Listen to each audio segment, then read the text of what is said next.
Kaixo, ongietorria, funtzio linealak grafikoki adierazteko erabiltzen dugun ekuazioa hau izaten da, I berdin M isa gehiene.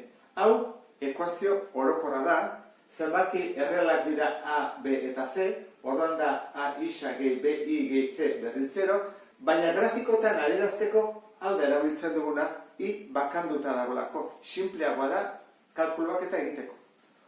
Orduan, M eta N, zer dira bi zenbaki horiek? M, koefiziente bat da, deitzen diogu malda. Eta N, jatorriko ordenatua da, zer esan edu horrek I ardatza ebakitzen duen puntua dela.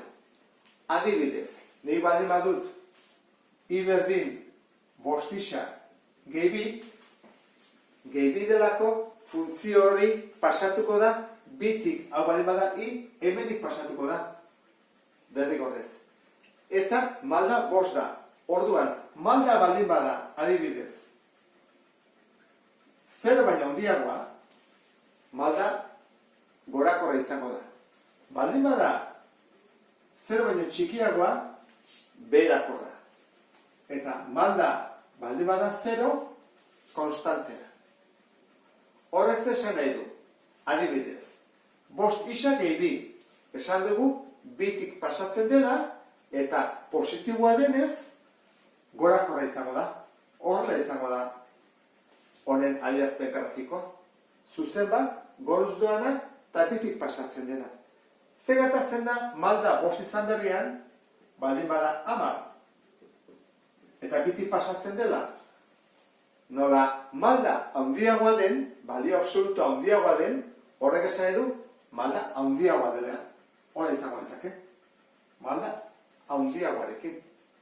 Eta zer gertatzen da negatiboa baldin bada. Adibidez, ardezagun, dela I berdin minus bi isa gehi bat. Ba horren, pasatuko da batetik,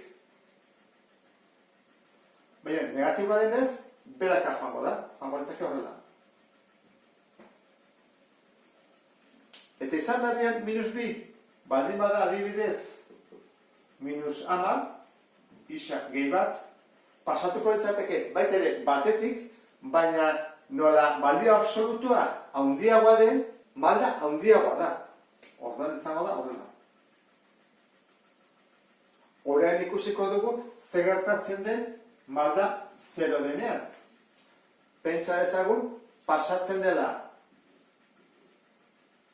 irutik, horrek esan nahi du, N iru dela, eta malda 0.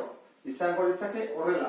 I berdin 0 bider isa gehi iru. 0 bider isa, 0 gehi iru, iru. Hau da, ekuazioa. I berdin iru. Eta ez du maldarik, orduan izango ditzake, abzisarekiko paraleloa. Hola, hango ditzake. Eta fantazia egun datu bakarra da, zer gertatzen den, N denean 0.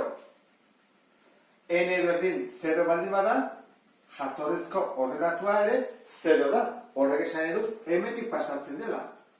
0 puntutik. Funtzioa nola izan daiteke. Adibidez, I berdin, iru isa, eta gehi 0. Hau da, N gabe. Horrelako funtzioei nola deitzen zaie proportzionaltasun zuzeneko funtzioak.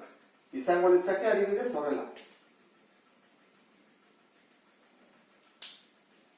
Eta adibidez, baldin bada, iru izan berrian, minus bi isa, bai izango litzateke beruntz, baina baita ere pasatzen dela 0,0 jatorritik.